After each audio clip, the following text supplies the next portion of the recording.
6x9, Paulo Plus.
O que fazem hoje os portugueses? A maioria trabalha nos serviços. No comércio, bancos, escolas, hospitais, hotelaria, função pública.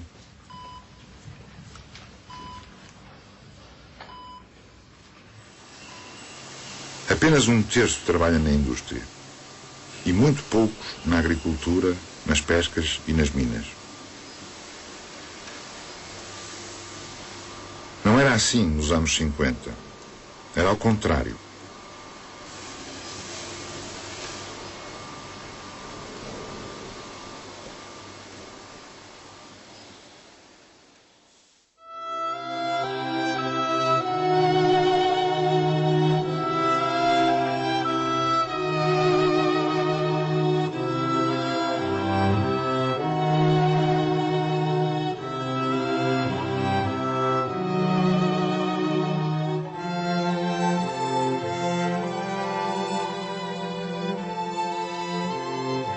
A maior parte trabalhava na agricultura e nas pescas.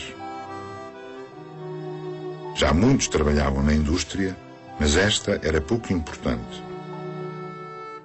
Uma minoria trabalhava nos serviços. Nos anos 50, Portugal era um país muito atrasado. Os portugueses eram pobres.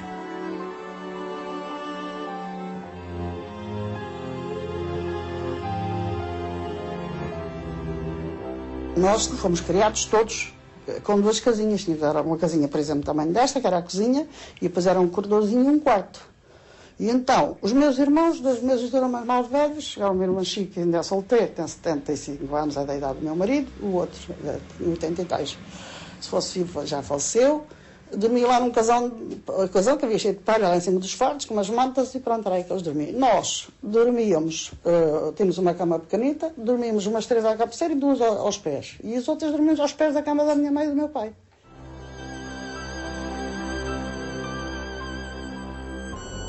Mais de metade da população vivia e trabalhava no campo, nas aldeias e em pequenas vilas. Produziam pouco, com meios antiquados. Usavam poucas máquinas, não tinham regadio. Utilizavam carros de bois. Os tratores eram raros. Em muitas herdades, ceifava-se o cereal à mão e cavava-se a terra com enxada. Isto era assim, sei lá, não era...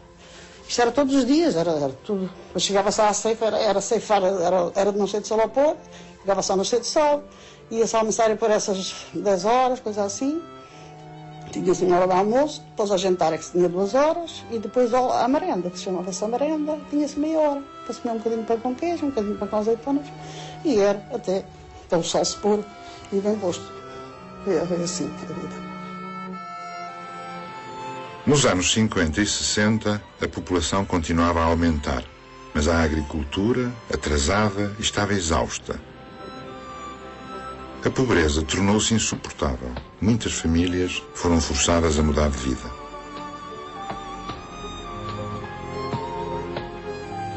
A indústria precisava de mão de obra e as cidades começavam a crescer. Isto fez com que muitos portugueses abandonassem os campos à procura de uma vida diferente. Mas este crescimento industrial não foi suficiente para satisfazer todos os que aspiravam a uma vida melhor. Assim, muitos emigraram. Em 15 anos, 1 milhão de portugueses saíram para a Europa e mais meio milhão para outras partes do mundo.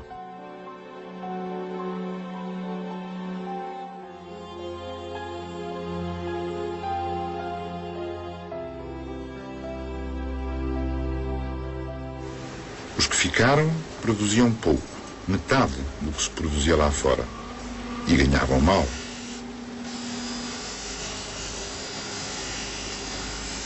O governo manteve o país controlado e pouco desenvolvido, longe do que aconteceu noutros países europeus na mesma altura.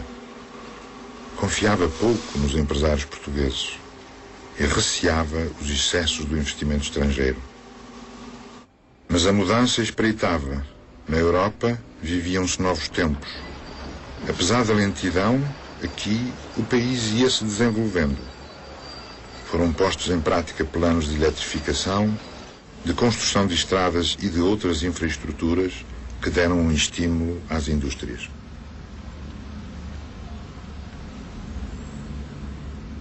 Em 1959, Portugal aderiu à EFTA, Associação Europeia de Comércio Livre. Este acordo representou a mais importante oportunidade industrial do país e foi um novo fogo que sacudiu a economia portuguesa, tradicionalmente fechada. Nomes conhecidos em toda a Europa apareceram em Portugal. Volkswagen, Fiat, Renault, Opel, Ford, Grundig, Philips, Siemens, entre outras. A indústria têxtil desenvolveu-se. Certas atividades ligadas à agricultura e à floresta receberam um forte impulso. São desta altura as indústrias da celulose e do concentrado de tomate. Outras indústrias apareceram porque Portugal tinha mar e colónias. Eram grandes as esperanças nos recursos de Angola e nas rotas do petróleo. Os portos marítimos foram desenvolvidos, Sines e Viana do Castelo, entre outros. Apareceram as indústrias da construção e reparação naval e, com elas, os estaleiros em Cacilhas e Setúbal. Cresceu a metalomecânica pesada e assim surgem a Lisnave, a Setenave, a Petroquímica e a MAG. Para todo este crescimento industrial foram decisivos o investimento estrangeiro e as remessas dos imigrantes. A indústria mudou a economia e a sociedade. Muitos homens foram trabalhar nos novos empregos nas cidades. Outros estavam imigrados ou partiam para a guerra colonial que começou na mesma altura. As mulheres trabalhavam cada vez mais em empregos fora de casa. Eu também gostava do trabalho do campo, até porque fui privada da escola com 11 anos, mondava, cavava milho e andava muitas horas distante a pé, plantei arroz, depois vim para aqui, para o Barreiro, tirei a terceira classe de adultos para poder vir para cá, trabalhar. Nessa altura que eu vim para cá, pois isto para nós era o Brasil. Nós vinhamos do Alentejo para cá, mas para nós era considerado como se saísse uma sorte grande de entrar cá para dentro, ou para esta fábrica ou para outra qualquer do género assim.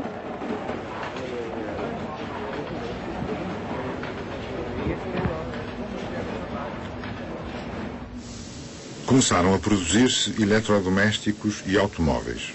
Eram precisos trabalhadores mais qualificados. Os salários aumentaram. Em 1974, faltava mão de obra e toda a gente tinha emprego. São operários da região, únicos responsáveis, entre o mais, pela fabricação deste modelo único destinado a todo mundo. Uma boa parte deles veio da agricultura ou de atividades que tinham pouco a ver com esta. Antes de trabalhar aqui na fábrica, o que é que fazia? Trabalhava em casa, fazia a vida de casa, ajudava no campo. As novas indústrias trouxeram horários de trabalho, pontualidade, utilização de tecnologia moderna, exigência de qualidade e novas relações entre trabalhadores e patrões. Portugal começou a ficar diferente. Diminuiu o número de explorações agrícolas. Quem vivia no campo, tudo fez para de lá sair. Houve uma altura que não havia trabalho. Foi nessa altura que houve uma grande migração do Alentejo aqui para a cintura da cidade de Lisboa, para a Amadora, para o Prior Velho, para o Seixal, todas aquelas zonas por ali, que embora hoje tenham duplicado ou triplicado em tamanho, mas a maioria, se for ali, a zona do Seixal, Cruz de Pau, todas aquelas ali, assim, aquilo, há ali 70% ou 80% de alentejanos. Foi daí que eles vieram para os Altos Fornos, depois mais tarde era a Cidade Nacional, não é? Muitas famílias, que há bem pouco tempo dependiam da agricultura, começaram a viver da imigração, dos serviços e da indústria. Há quantos anos começou a trabalhar na indústria de calçado? Há 27, calçado há 27. Que idade tinha? Ia fazer 14. E antes disso? E antes disso andava a servir. Com que idade começou a servir? Comecei com 10 anos. 10 anos. O que faziam os seus pais? Meus pais, o meu pai trabalhava em fábrica de calçado. E a minha mãe estava em casa, fazia rede. Uma rede que era depois, ia para as casas para bordar.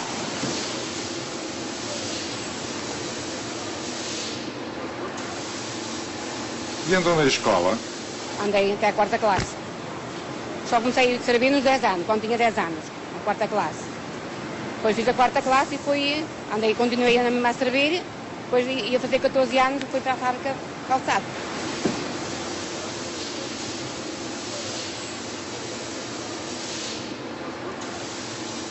Sou um bocado nova, porque há algumas pessoas com ponto de idade, mas ainda passei um bom bocado. Ainda passei.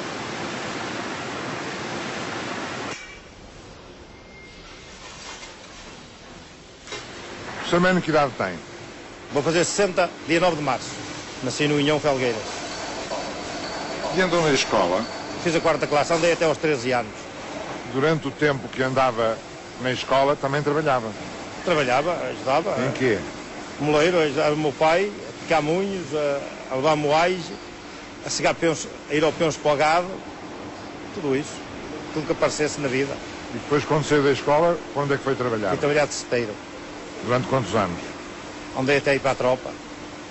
Até a idade de 24 anos. Quer dizer, fui para a tropa e depois vim e continuei meio ano a cesteiro. E eu depois pedi para aqui para a fábrica, vim para aqui para a fábrica, para a IMO. Trabalha aqui há quantos anos? Há 36 anos. Foi aqui que aprendeu o ofício? E aqui aprendi o ofício.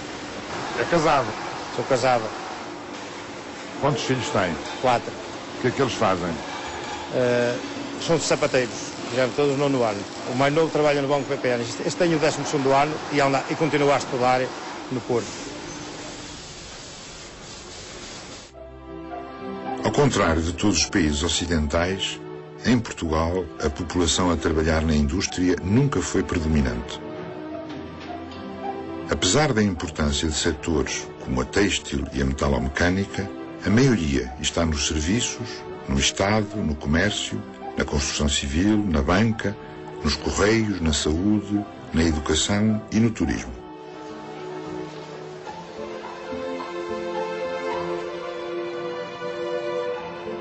O turismo em Portugal foi uma das grandes revoluções.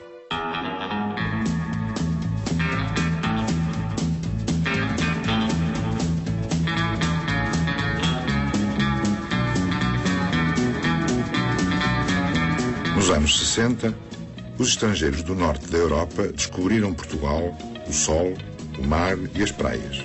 Em 10 ou 20 anos, foram dezenas de milhões os turistas que vieram a Portugal.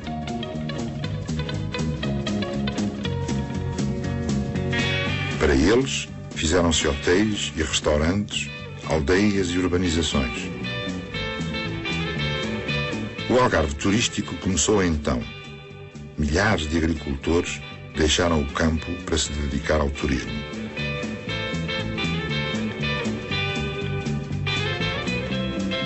O turismo interno desenvolveu-se também nesta altura.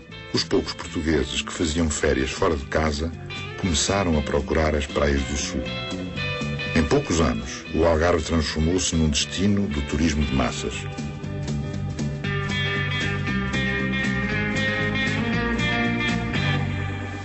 As mudanças tornaram-se ainda mais rápidas com a entrada de Portugal na Comunidade Económica Europeia, a CEE, em 1986. Os fundos europeus pagaram estradas que nos puseram mais perto uns dos outros. As vantagens económicas que a Europa trouxe compensaram o que se perdeu com o fim das colónias.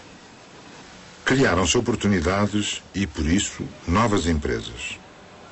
A Auto Europa é a face mais visível desta mudança. A indústria automóvel exporta hoje quase tanto como a indústria têxtil. Mas nesta caminhada gloriosa, algo não bateu certo.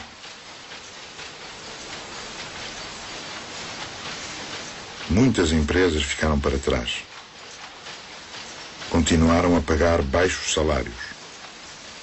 Não formaram pessoal qualificado. Não se modernizaram.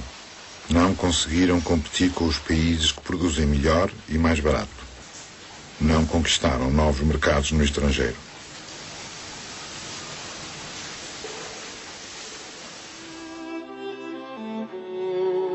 Ao longo destes 40 anos, a agricultura, por exemplo, perdeu muito da sua importância. Produzimos hoje apenas 1/5 do que comemos. No prato dos portugueses, grande parte dos legumes, fruta, carne e cereais são estrangeiros. Em geral, esses produtos são mais baratos e mais bem apresentados. Nos países europeus, há cada vez menos agricultores, mas são cada vez mais produtivos. Em Portugal não é assim. Apesar do número de agricultores ser hoje também muito reduzido, cerca de 200 mil, produz-se pouco e mal. Muitos abandonam a atividade. E aqui o que está a manter a malta é construção civil. Trabalho, nada. O lavrador não dá trabalho. Antes o lavrador chegava aqui, a gente ia para lá um mês, dois, andava lá a trabalhar todo mês e aquilo havia sempre dinheiro. Era barato, mas recebia-se todos os meses. Agora, ninguém dá trabalho. Compram às vezes aí uns fardos de palha, de feno, para os gaditos que eles chegam e a gente fornece o feno. Aquilo que lhe sobra da gente.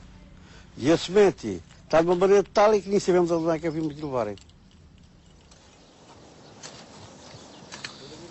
Muitos utilizam ainda métodos antigos. Outros ainda estão em atividade porque conseguem recorrer aos subsídios europeus, mas pouco mais sabem ou podem fazer. Só algumas empresas agrícolas fizeram o que era necessário para se modernizar. Muitos dos que o fizeram são estrangeiros. A família Jorgensen dedica-se à agricultura no Alentejo. Começaram nesta propriedade há quase 20 anos, a partir do zero. Pediram ajuda à Universidade da Califórnia, mudaram as culturas que existiam, construíram uma barragem, instalaram sistemas de rega e aproveitaram os fundos europeus. Hoje, produzem vinho e azeite de alta qualidade e exportam para muitos países. In my opinion, Portuguese agriculture is based on things which are not suitable here in this climate, especially in Alentejo. They are based on cereal production, and Portugal is not a cereal-producing country. It is too hot. There is a lot of other things we can do and which we have to emphasize. And there I can say that wine production, olives, we have Porco Preto, we have cattle, meat production, to say a few, to mention a few. Of course, we have a great scope in tourism, but that, of course, takes a lot of development. When we started here, we saw what the Portuguese farmers were subjected to, and there is the, if you compare with other countries like California or Holland or Denmark, where the agriculture is very advanced and very forceful, they have a lot of support from the government, they have a lot of advice, and they have got one thing which is very important, they have got the right climate for what they grow. And this is not easy if you want to be a cereal farmer in Portugal. A falta de água é a questão permanente em grande parte do país. Quem a resolveu por sua iniciativa conseguiu até mudar a agricultura e torná-la rentável. O que não impede que em anos de seca o problema continue difícil de resolver. At the moment, we are limited with water. Our dam has not got enough water in a year like this, where it has been very, very dry, and now we are waiting for water, for rain, and we are promised water from the Alcava, but we have to make some other alternative temporary pumping solutions. Without water, we have no future here. It is fundamental for the whole operation here is irrigation water. What's your opinion about Alcava? The Alcava is a wonderful idea. It is necessary here in the Alentejo. We don't want Alentejo to turn into a desert, but unfortunately, in my opinion, it is a bit late. People tend to leave the countryside. It is sad to see. Tal como Hans, também Manuel foi lá fora ver como se produzia mais e melhor. Mudou as culturas e a organização da sua exploração agrícola, 5.000 hectares no Ribatejo. Também como ele, teve de resolver o problema da água. Com capitais próprios, construiu há 20 anos uma barragem e instalou sistemas de rega.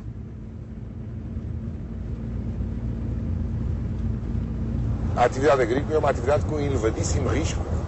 As coisas podem estar todas bem feitas e correrem mal no fim por razões que o homem não controla. Quer chover quando não deve, fazer frio quando não deve, calor a mais quando não deve. Enquanto que na atividade sequer tradicional o risco é tremendo, não é? Porque se não chove nas alturas necessárias não conseguimos fazer agricultura. Com o regadio diminuímos o risco, que é mais controlável pelo homem. Não é?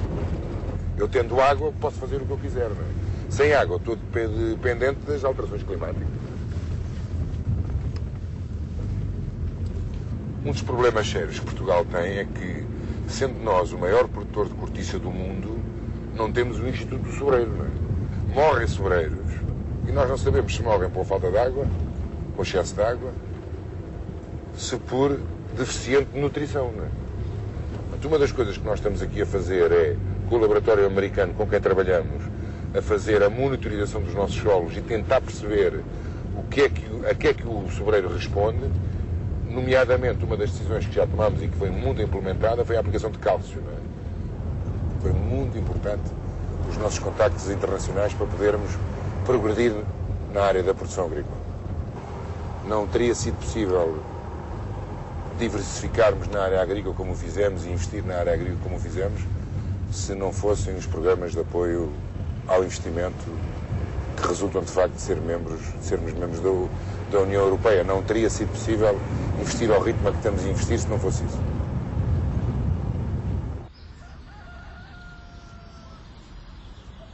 O setor do vinho é dos que fornece mais exemplos de mudança com estudo, investimento e tecnologia. Esta quinta na Extremadura é um desses casos.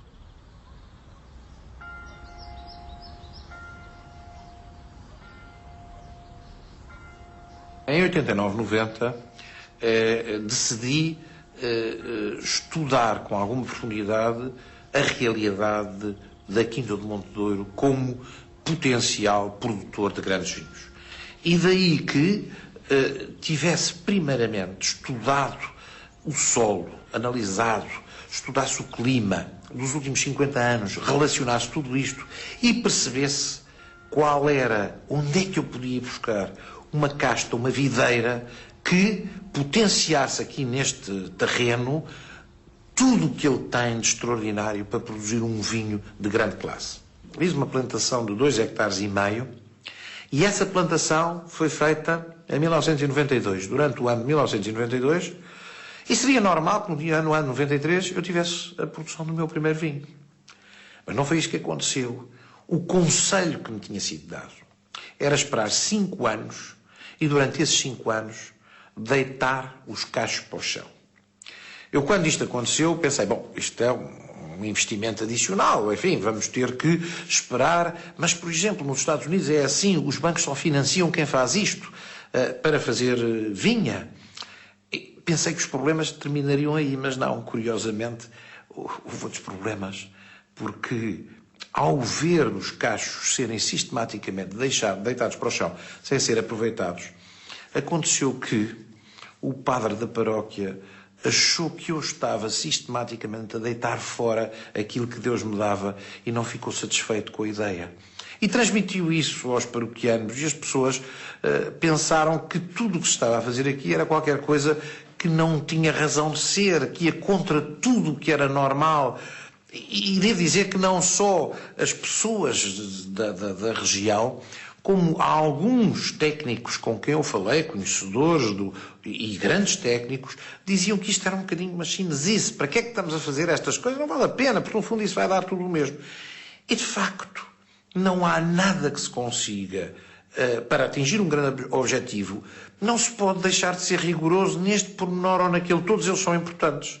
E este era um pormenor muito importante. E só em 1997, 5 anos depois, é que nós ousámos fazer o primeiro vinho. E esse vinho teve um sucesso extraordinário.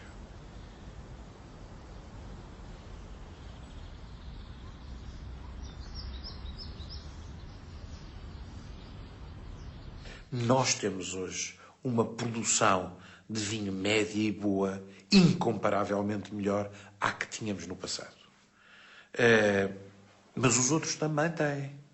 Os outros também vão... o comboio está a andar e os outros já o apanharam e já vão por aí fora. Nós estamos, sem dúvida nenhuma, muito melhor, mas não é suficiente. Nas pescas e nas conservas, o caminho foi parecido com o da agricultura. Portugal é um dos maiores consumidores de peixe do mundo. Já produziu tudo o que precisava. Hoje, para satisfazer as necessidades, tem de importar a maior parte do que consome, 1.000 milhões de euros de pescado por ano. Pescamos apenas 1/3 do que pescávamos há 40 anos. Hoje, há apenas 20.000 trabalhadores. São menos de metade de há 40 anos. Houve muitos que abandonaram esta vida,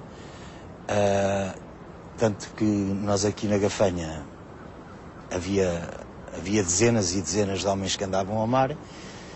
Os navios começaram a bater, eles deixaram de ir ao mar e hoje o senhor pode dar volta aí aos navios todos. Se encontrar 1 ou 2 daqui da zona da Gafanha, é muito. Eu pronto, aqui na parte de Combés sou eu o único daqui da Gafanha. De resto são homens da Torreira, Mortosa. Aí essa parte é que está ainda mais, a apostar mais na pesca longínqua. O resto é outro pessoal, dedicam-se aí com as pequenas embarcações aí à pesca costeira, aos bivalves e aos crustáceos e pronto. E resolveram que o mar não queriam mais.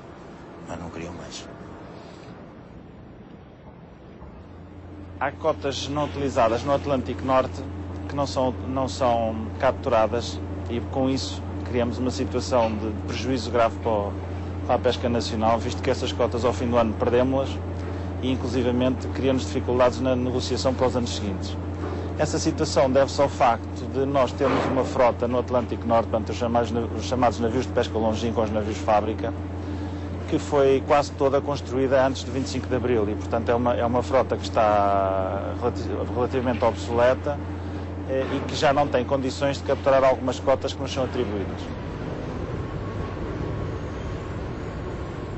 Esta nossa crise ficou a dever-se à negociação à União Europeia, a uma ideia que foi criada ao mais alto nível político, os responsáveis políticos em Portugal, de que não valia a pena lutar pelo setor da pesca industrial e nomeadamente o setor da pesca longínqua. Isso foi um erro crasso, do ponto de vista económico, que nós estamos a pagar bem caro. Portanto, o poder político desinteressou-se do setor e não tem sabido defender os interesses da pesca industrial em Bruxelas.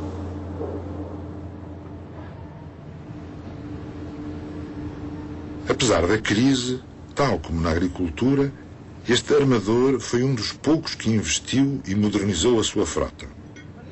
Este navio de pesca português é um dos mais modernos do mundo. Este navio esperamos que seja um sucesso do ponto de vista tecnológico. Tem muitas inovações, vai poder pescar com 2 redes em vez de uma rede. O navio vai poder ir pescar para profundidades até 2.200 metros, quando atualmente só se pesca até 1.400 metros. Tem capacidade para pescar com muito mau tempo, tem condições de habitabilidade muito superiores à média, tem um sistema eletrónico ligado às redes que permite ao capitão de estar a fazer uma gestão da pesca muito melhor. E, portanto, estamos certos que se este navio tiver o sucesso empresarial que nós pensamos que irá ter, que isso pode ser um pouco o relançamento deste setor da pesca longínqua nacional.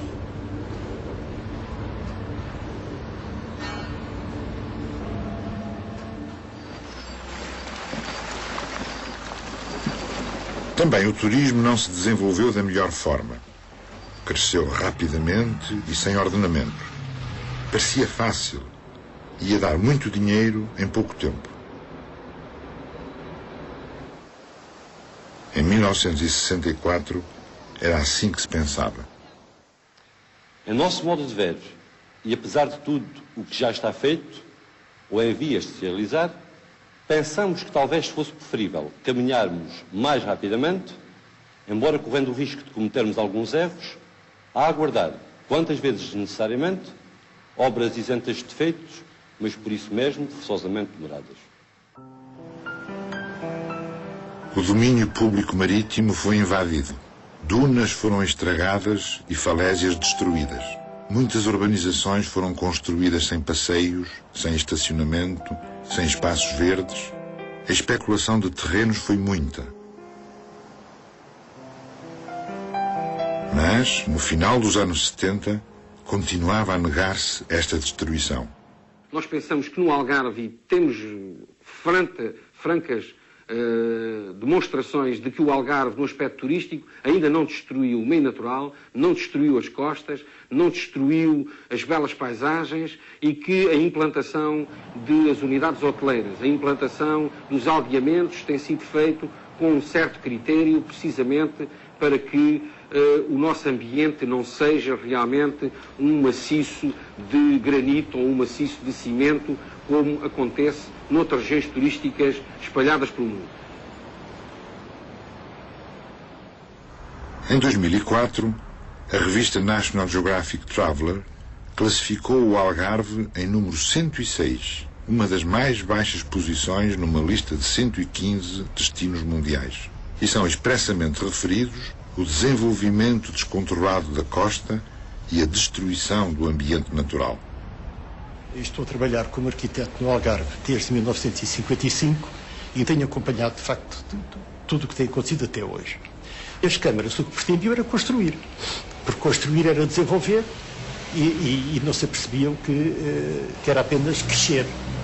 Pronto. A partir de certa altura percebeu-se perfeitamente que estávamos a entrar numa fase de descalabro, até porque havia as opiniões mais díspares, como por exemplo o caso da Praia da Rocha, em que o Presidente da Câmara disse que queria fazer da Praia da Rocha o novo Torre de Molinos. e outras, né? e outros casos não tão claros como esse, mas que cada um puxava a brasa à sua sardinha e cada um ia fazendo mais ou menos como entendia. E as grandes infraestruturas vinham sempre a reboque. A partir daí, apareceu a necessidade dos planos diretores municipais. Mas eram planos que permitiam grandes interpretações subjetivas, criando condições para, habilidosamente, poderem ser contornados, porque os objetivos dos promotores e dos negociantes de terrenos ou imobiliários pretendem dirigir-se a clientelas que têm exigências muito próprias e que não têm nada a ver com o que os planos diretores pretenderiam para essas áreas. Não é? E penso que hoje, o que se pode acusar o Algarve hoje, observando o que está a acontecer, tem de facto as duas grandes facetas. A faceta da falência do ordenamento e, portanto, a falência, digamos, o caos urbanístico que se verifica, que é um aspecto, e o outro aspecto é a má qualidade dos espaços urbanos, a má qualidade dos próprios edifícios e, ainda a reboque de tudo isto, a má qualidade até das próprias construções. Isto tem permitido toda a casta de incompetências, incapacidades, oportunismos em qualquer destes setores. E quando se fala muito insistentemente em que o Algarve precisa de planeamento, repare-se, o planeamento não vai resolver os espaços urbanos, a qualidade dos espaços urbanos, não vai resolver a qualidade da vida urbana, nem vai resolver a qualidade da arquitetura.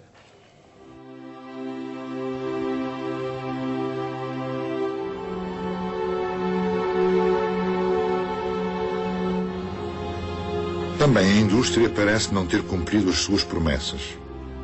A CUF e a siderurgia já quase não existem. Ainda há centenas de empresas a trabalhar como há 50 anos.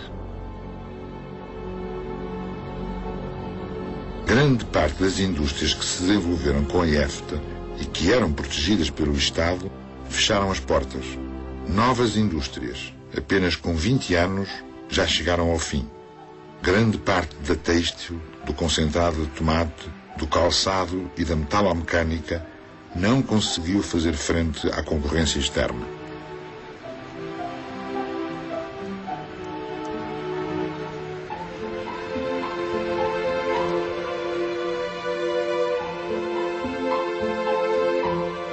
Estas são as paredes que restam de uma antiga fábrica de produtos alimentares, principalmente de concentrado de tomate.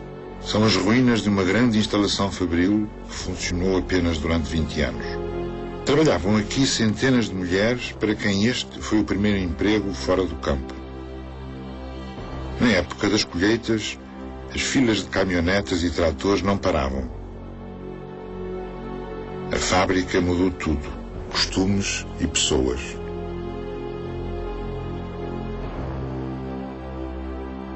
A gente lembra-se logo, imediatamente. Quer dizer, é um filme que vem à nossa cabeça daquilo que aqui a gente viveu por muitos anos. Foram 20 e tal.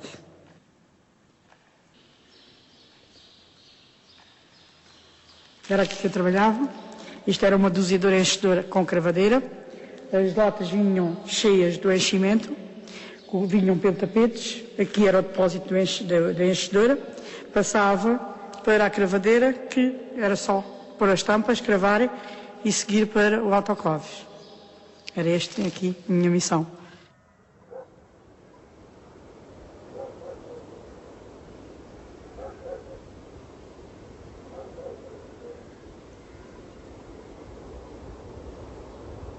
Acha que a fábrica foi importante aqui para a região? Muito importante. Então porquê?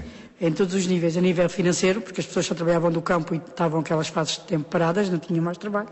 A nível também mesmo da própria pessoa evoluir, porque as pessoas estavam habituadas a trabalhar no campo, 10 mulheres com um homem só a mandar nelas, né? Depois aqui era totalmente diferente, portanto as pessoas habituaram-se aqui a viverem mais uns com os outros.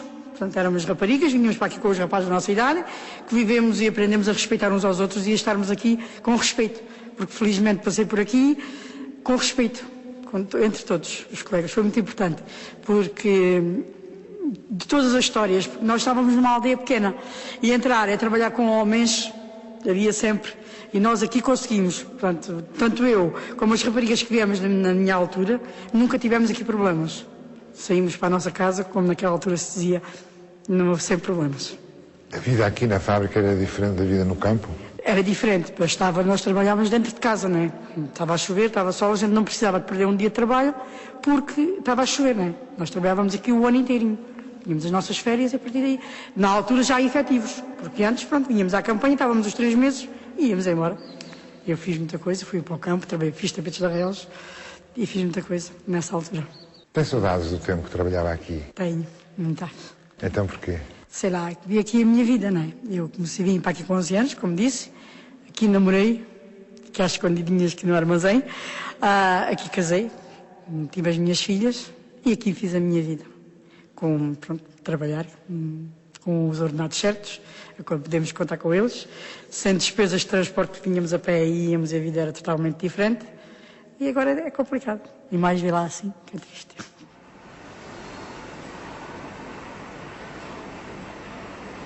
Esta fábrica foi um grande enriquecimento para a terra. A terra viu-se a melhoria das habitações. Eu não sou de cá, noto mais este desenvolvimento, porque quando cheguei, em 1968, era um jovem e via que as casas estavam muito degradadas, as casas não tinham águas, não tinham esgotos, as pessoas iam à fonte com um carrinho de mão, etc. Depois que a fábrica começou, cada pessoa ia arranjando as suas casas, melhorando as suas casas, já com outro nível, com as suas casas de banho, etc. E, portanto, isto deu um grande desenvolvimento à terra.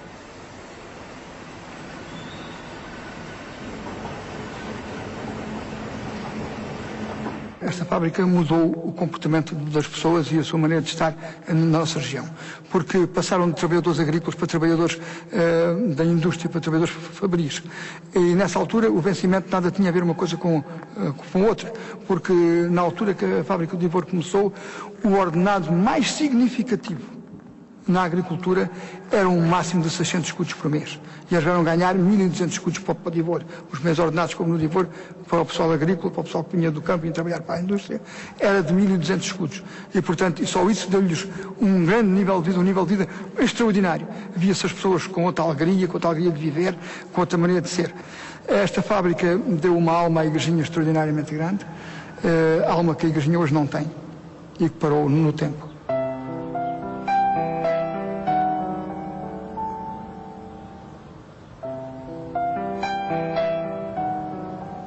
Também os setores ligados às colónias e ao Atlântico viram a sua dimensão muito reduzida. Sines, a siderurgia, a MAG, a Sorefam e a Lisnave são hoje uma sombra do que foram ou do que podiam ter sido.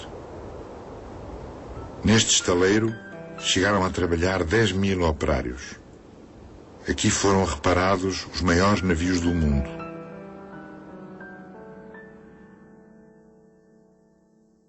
Depois de tudo leiloado para o ferro velho, as ruínas da Lisnave são o que resta de menos de 30 anos de atividade.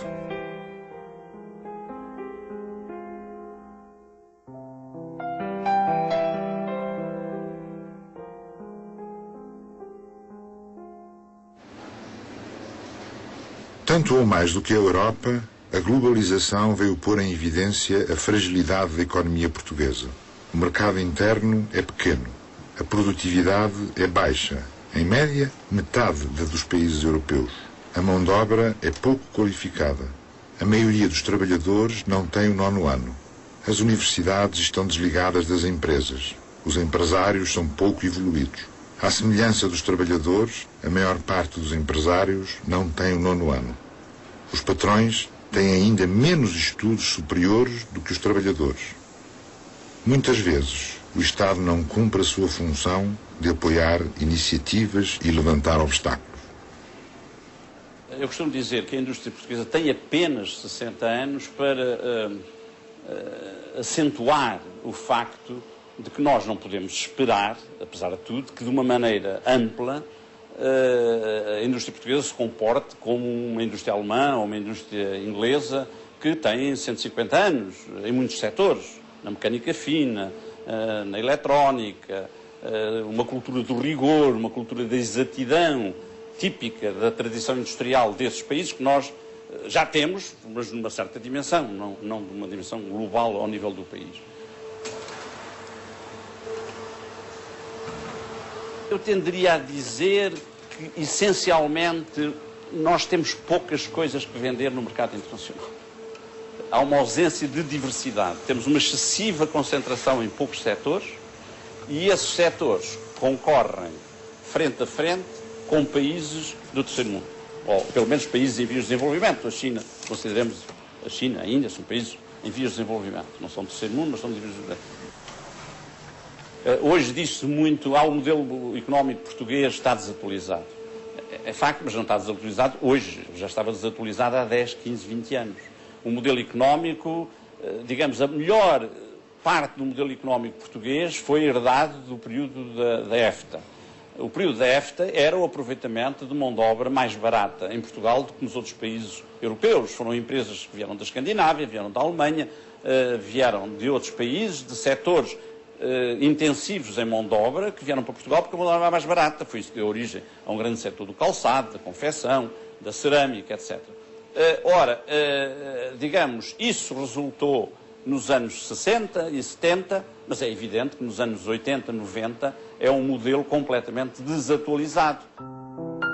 O dinheiro que recebemos da Europa foi precioso para as obras públicas, mas os empresários e a banca pouco investiram no resto da economia. Ao longo destes anos, Portugal perdeu, em todos os setores, milhões de euros de fundos europeus por falta de projetos. Por outro lado, os fundos serviram muitas vezes para manter empresas em má situação. Foi o caso dos apoios à indústria. Os apoios do PEDIP vieram, digamos, incentivar a criação de mais empresas e o crescimento de mais empresas de um modelo que já estava desatualizado no momento em que o PEDIP foi introduzido. Exatamente pela mesma razão da formação profissional, porque não havia uma estratégia, não havia uma ideia que setores industriais nós, portugueses, vamos privilegiar, ou que mercados, o mercado interno, o mercado externo, os setores tradicionais, outros setores. Há fábricas que fecham e as suas atividades são deslocadas para outros países. Há desemprego. Há setores em risco. Houve um período bom. Houve um período em 93 até 98, 99 foi um período excelente. Trabalhávamos, ganhávamos algum dinheiro. A partir de 99, 2000, as coisas têm vindo a descer cada vez mais. Cada vez mais. E acho que não pode ser mais do que o que está, porque isto bateu mesmo no fundo. E acho que está-nos a prejudicar bastante, porque neste momento não temos futuro. Não temos perspectivas nenhumas para o futuro. Não estou a ver trabalhar dia a dia e ver o que é o dia da manhã. Estamos a estar sempre com o futuro. Quando não houver trabalho, temos que encerrar as portas.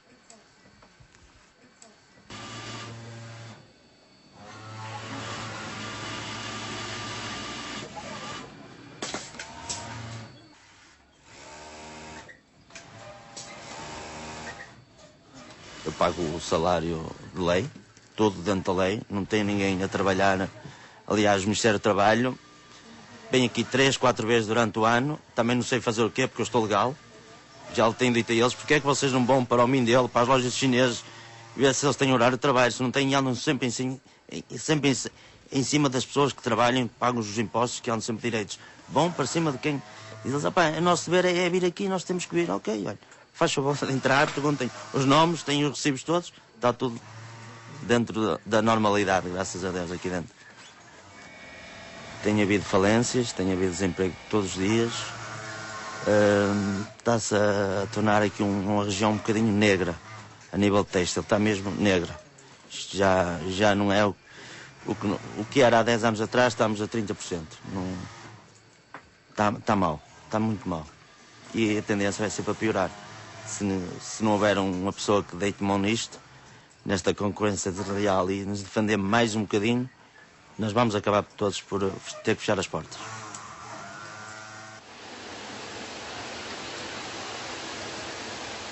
Os que venceram na indústria, tal como na agricultura e nas pescas, São aqueles que procuraram novas oportunidades, investiram em informação e em tecnologia.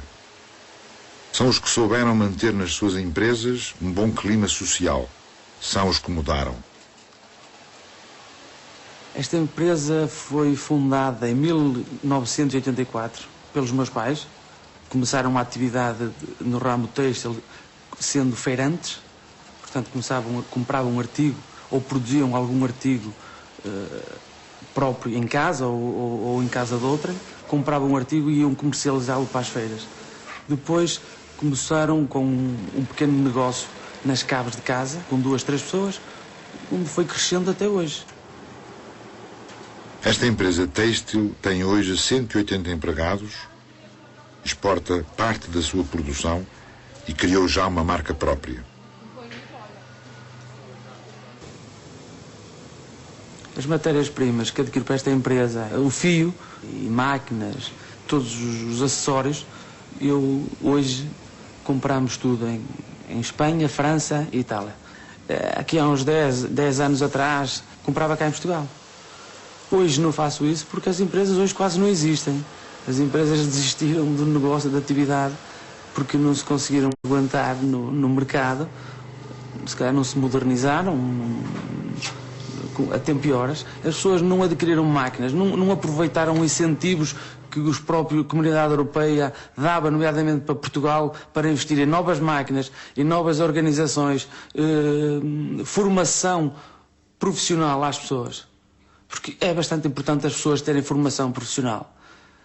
As pessoas, se não tiverem formação, não sabem que podem ser melhores. E as pessoas, se souberem, se levarem formação, ficam a saber que são capazes até de produzir mais.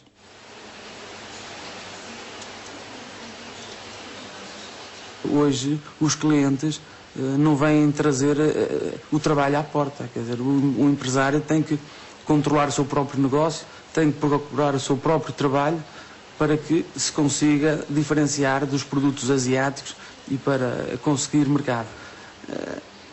Quanto a falências, elas existem, e existem aqui em Portugal, existem aqui no Concelho de Marcanaveses, Penafiel, Amarante, Portugal inteiro, norte a sul, como na Europa também. Mas pronto, é que costuma dizer, isto vai levar uma limpeza e as que ficarem vão ficar bem.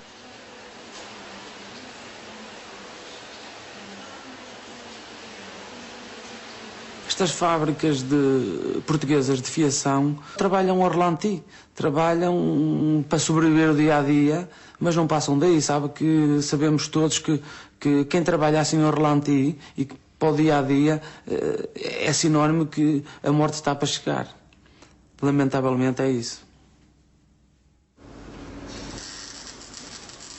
Nesta fábrica produz-se mobiliário hospitalar e de escritório do mais moderno que se faz na Europa.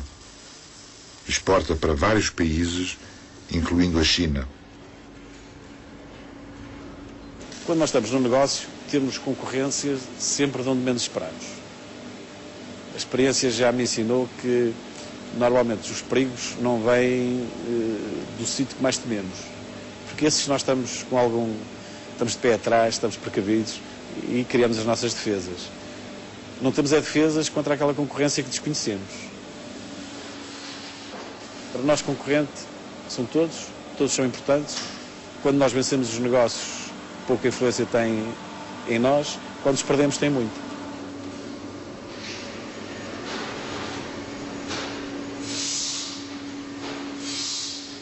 Ao longo dos anos, pontualmente, em determinadas épocas, verifica-se que o mercado, ou porque muda drasticamente os seus hábitos, ou porque entra em recessão, traz para nós algumas dificuldades.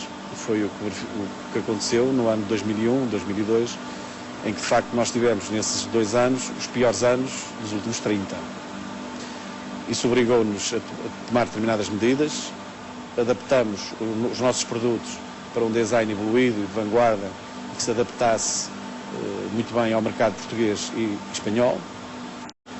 Procuramos depois outros mercados e fomos sempre desenvolvendo os produtos para que eles se adaptassem sempre aos mercados habituais, ao tipo de design que esses mercados consumiam. E a partir daí fomos intensificando a nossa campanha de vendas, de marketing, de procura de clientes, participação em feiras.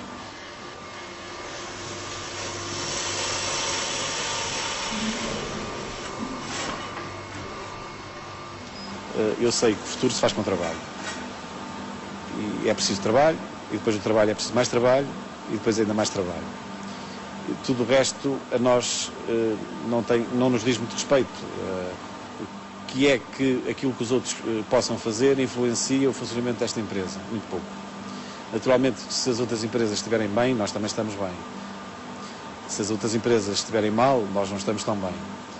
Mas aquilo que possamos fazer nem depende do governo, nem depende das nossas associações, nem depende das outras empresas, nem do Estado do país. Aquilo que nós podemos fazer depende de nós, do pessoal que aqui trabalha, do pessoal que aqui pensa, eu quase que diria do pessoal que aqui vive. Disso é que depende do nosso futuro.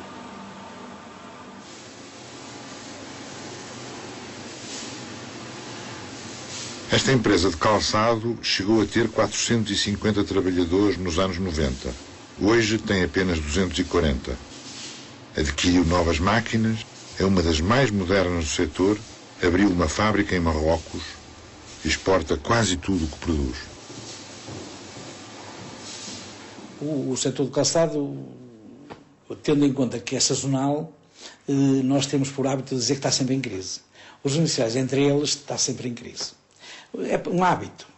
Portanto, quando apanhamos a crise, a coisa é mais séria, não é? E, portanto, nós estaremos, talvez há 4 anos, a mergulhar na crise, que digamos que é uma crise estrutural. Porque as crises que nós chamávamos eram crises pontuais e de momento, da sazonalidade e tal. Portanto, há 4 ou 5 anos nós entramos na crise estrutural. Isto é, quando começam a vir o produto da globalização, os países da Ásia, a entrar por os nossos clientes dentro, não só para Portugal, os produtos para Portugal, mas também os produtos para os países onde nós vendemos. E, portanto, nós aí começámos a sentir que era a crise e a crise estrutural e havia que mudar. E, portanto, ter de mudar para pequenas séries, para produtos com a marca própria, fazer artigos mais elaborados, mais difíceis de fazer e com uma resposta muito mais pronta, quer na mudança da moda, na resposta às agências da moda, quer também na resposta pronta da entrega. Há 13 anos a essa parte, tem havido uma evolução extraordinária dos fabricantes de equipamentos, e não são equipamentos rudimentares, mas sim equipamentos da mais alta tecnologia, em termos de laboratório para as fábricas de calçado, laboratório para testar os materiais, para testar toda a espécie de ensaios que a indústria exige, e fazem-se cá esses equipamentos que eram comprados na Alemanha, na Inglaterra e na Itália, e hoje são fabricados em Portugal, e hoje tem máquinas no Brasil, exportadas com uma empresa portuguesa, na China, até penso que é onde tem mais, e em vários países, nomeadamente nos Estados Unidos.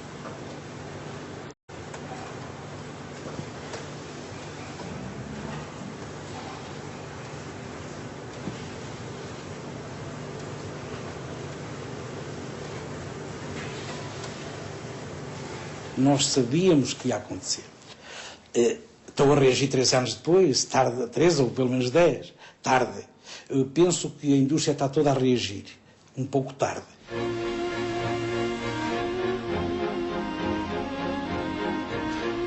Depois de 3 décadas de crescimento constante, a economia portuguesa marca passo. Tem-se a impressão de que a agricultura pouco tem a dar e de que a indústria se encontra esgotada. As pescas estão bloqueadas, os serviços pouco eficientes e o turismo sem novas perspectivas.